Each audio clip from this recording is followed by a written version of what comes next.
trying to set this up, I'm going to do a quick poll. All right? So just bear with me. How many people here have a smart device in their pocket right now? Great.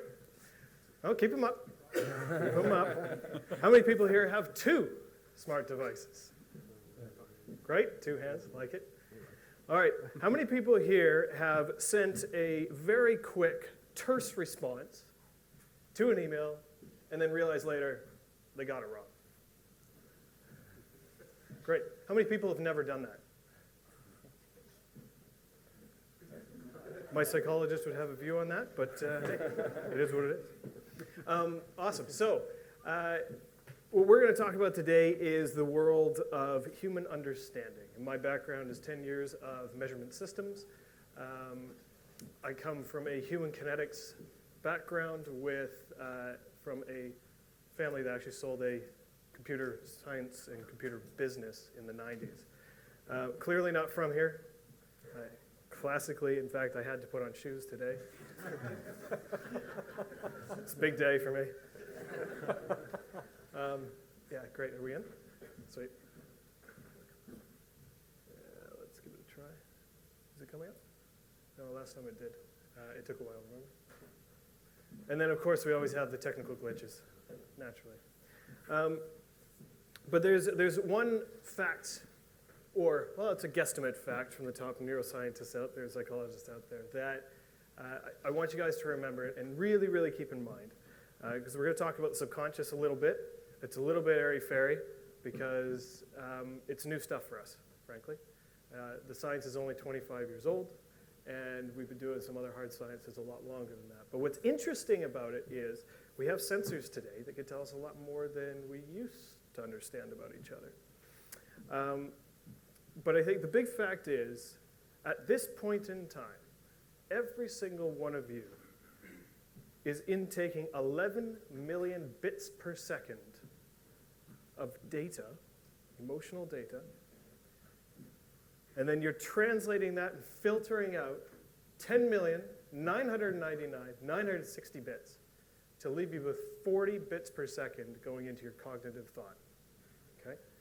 So what that means is that the temperature in the room, the other sights and sounds that are happening, my computer not working up here, all of that is going in and is going through a filtering system.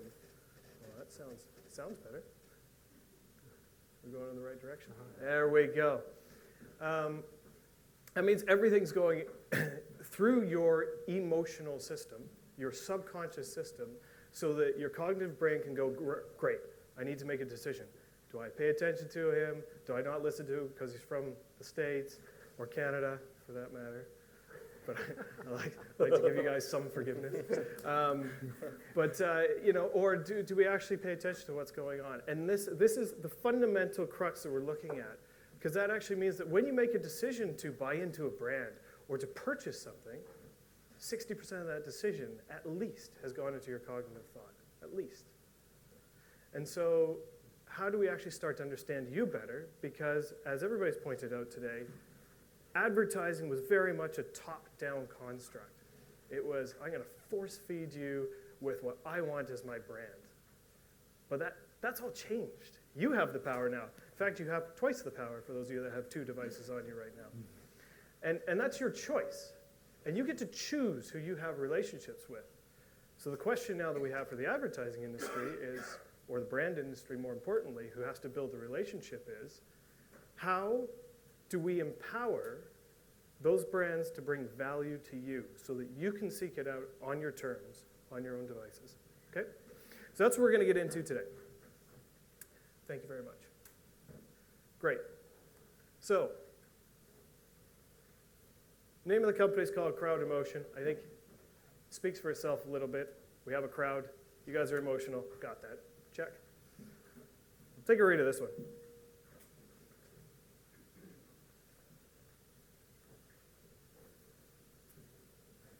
As you just clearly so admitted, you're one of those 7 billion communicating with other people through device pretty much on a daily, hourly, second-by-second basis. But look at what it's doing. What happened to face-to-face? When we create a relationship, we need to build trust. And if we're going to build trust, we have so many other intuitive cues that need to come in to how we do what we do and how we create that relationship. Yet, we're now doing it by email, maybe Skype.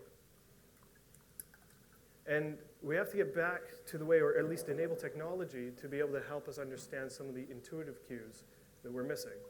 Don't give it all the power. We'll get to artificial debate later on. If you have questions about that, I'll give you my opinions. So this is our mission as a company. Is to really just help us understand a heck of a lot more about who we are. Okay? So I'm going to run a demo here. We got like freaking command center up here. So the way that we've started playing around with it is we're taking biometric signals and sensors. We're taking that data out of it. Paul actually mentioned about it before. Fitbit, cameras, microphones. I mean, I don't know if you guys knew, but from a camera you can actually tell somebody's heart rate because you could see the pulsation of the beat underneath the eyes. Pretty cool stuff. So from that, you can start to understand how people fluctuate. When I get nervous and I get on stage, I throw myself on this machine, and all of a sudden you'll see the fear factor spike. It's pretty funny.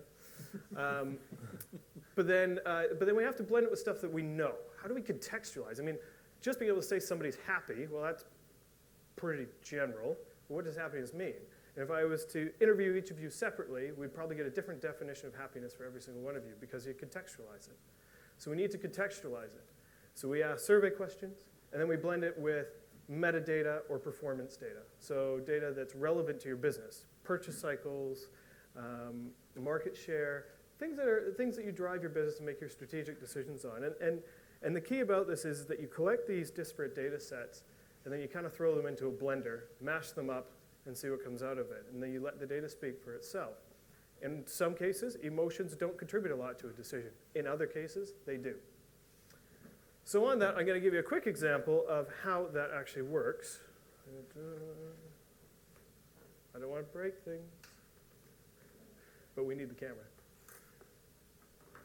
We'll try this. Oh, I knew it was going to do that. All right. Can I close that?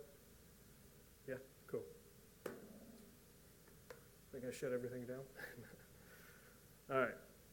So what we've got here is a very quick example. So we've been working at the BBC to understand the relationship, or their big question was, how do I engage my audiences around the globe, and how do I capture that in measurement-wise? Because they spend over £400 million per year to market BBC shows to the rest of the world. And so we need to find a way to link that type of engagement to the trailers to where they put their marketing budgets.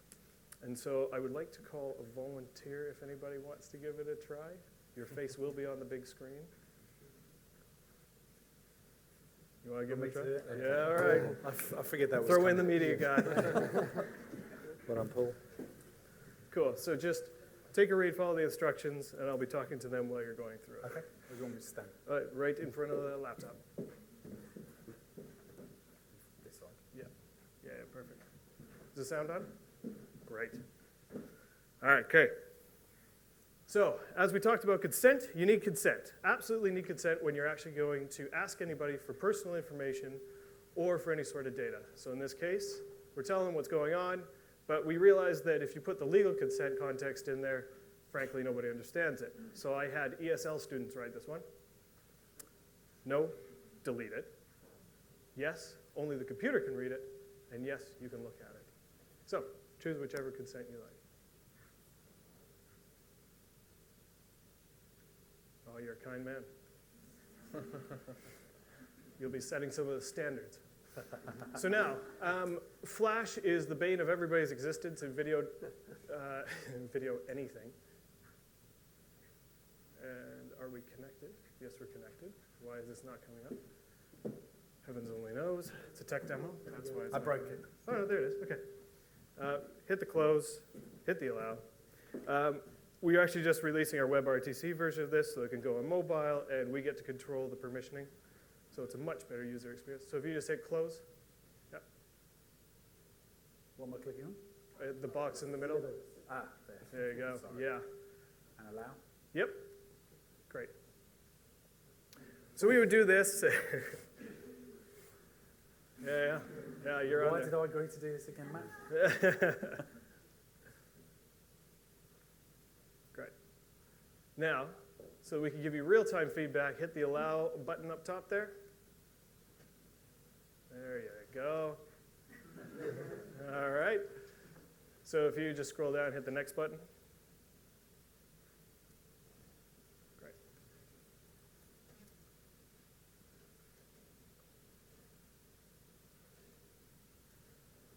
Gotta love the internet. Spinning wheel of death. I wouldn't share this, no. No. Definitely not this one. How fast do you want me to react? We checked the data connections beforehand for some reason. It's a tech demo. Yeah, I was going to say. I moved it to a new flat at the beginning of, see, I knew it. YouTube. All right. We're going to zip through. Do this one. Create a new link. Yes, accept. Excuse me, and I apologize. Take two. You've got to be.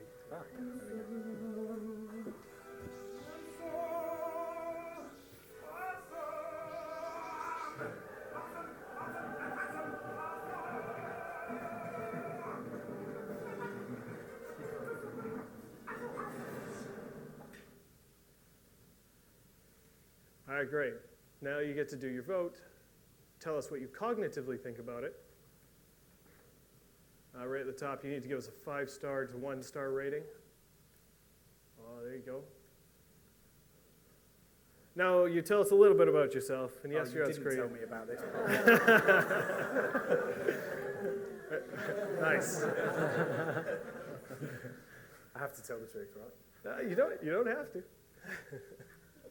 Not everybody does. We'll figure it out anyway.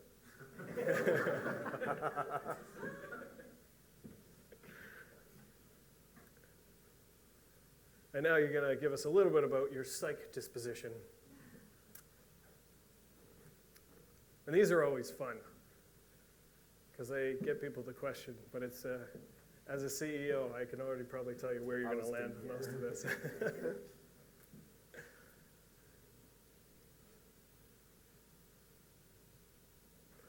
So when we do this in practice, we embed this into a survey tool with the big market research panels, and we pull in about 10,000 to 20,000 faces per day around the globe. What's interesting is we start to see very, very interesting findings between emotions and appreciation of content.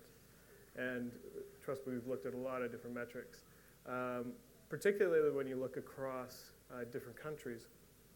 So in this particular case, what we've done is his result tells us that from an engagement perspective, he was actually less engaged than the majority of the population that's watched this film, okay? Might have something to do with the fact that I'm standing in front of a crowd. Like, just like on my own. The fear factor is way high. And then if it was on that side, it would be much more. But what it also did say is that actually the way that he's ranked it has actually said, okay, he is still above the norm in how his appreciates cognitive thoughts. What we're doing is we're comparing what people say versus what people do. And we have kind of 4 key categories. We've got a needs work, a loved it, a guilty pleasure, lots of good stuff in that one. And then a not for me, and it kind of says, okay, ignore it. The needs work is typically you're familiar with something, or you've seen it before, or you kind of get the premise, but the creative's just not jamming with you. And that's kind of where we go back and do creative revision. With the guilty pleasure, it's people will never, ever tell their friends. But when it's on, they'll watch it. And then the loved it is the loved it category. Thank you very much. Pleasure. I'll send you your result. So, Tweet them. that brings us to kind of 2 ways that we use this in business. We've embedded all this into an API because, frankly, nobody wants to go out and hire a team of neuroscientists and data scientists to figure all this out. So you may as well, what we do is we kind of connect industry with the academics that are really good at what they do. And we do the interpretation bit in the middle. So Mimo Measure gets us into a say versus do. And I wanted to bring to light 2 kind of case studies. First one, this was with BBC sending 22 shows out to different markets, okay? And we see a nice little guilty pleasure down here, number 5, all right? Now that one, normally, if you do the survey response, number 5 is the worst rated show, cut it. Don't even bother putting a marketing budget behind it. We said, wait, you're doing the experiment, let's give it a try. Let's send it down to market and see what happens, okay? This show was a show about a very wealthy family, generation wealth. They're going to lose the big castle and property, and they're struggling to figure out how to earn money, and they think, throwing like, what do you guys call it? Car boot sale. That's what you call it. A car boot sale to try and revive this estate. And the guy, the main character, is a very, very overprivileged child. But it is very entertaining to watch. And so these are the Australia results. So they sent it down there. And this is the performance we ended up getting out of it, which was 63% higher than the primetime average and just near 100% higher on the slot average, which is fascinating because this show was supposed to be a one-off, never would have made money, and now it's making 150 grand an episode down in that market. They paid 10 grand for the research. That's an all right ROI. So it's about understanding, again, that relationship. And so that's where we come back to, then how do we actually apply this in an active environment where you, wanting to create a relationship with somebody else as a brand, can do so and get really personal. And we call these MIMO moments. So MIMO is our product line that deals specifically in the media arena. And MIMO moments, we kind of have two, and I'm going to draw your attention to one. I can't give you an example because we're not allowed to release that example until mid-November. But this is basically how it works, in that we measure during a filmed narrative, and we start to get your psychological cues, and then we have branching narratives that follow so that it will trigger a different film for each different person watching it, depending on what your disposition is. So you could go as many branches as you want. There was a recent Swiss company or Swiss television, that's actually got a 75 branched narrative. So everybody's going to have a very unique experience. This is a lot of fun. The other way that they use is, of course, product type of videos. So every website, especially complicated products that have multiple iterations, you watch a product video, you get through it, and the brand wants to create this relationship with you, so the first thing they do is they slap you with a survey. That sucks. So what we do is we psychologically drive that product video, and then we measure your engagement over time, and then what we do is we actually fire you a quick recommended package to start with, so that when you go and have to speak to somebody about it, you're already informed. You're an empowered consumer. Our philosophy with all of this is to empower people as much as possible, because the more you empower somebody else, the more that they will love your brand. And it's very much that simple. And so we underpin whichever industry that might be it healthcare, security, or media and entertainment. Anyway, that's all I've got for today. If you have any questions, give me a holler.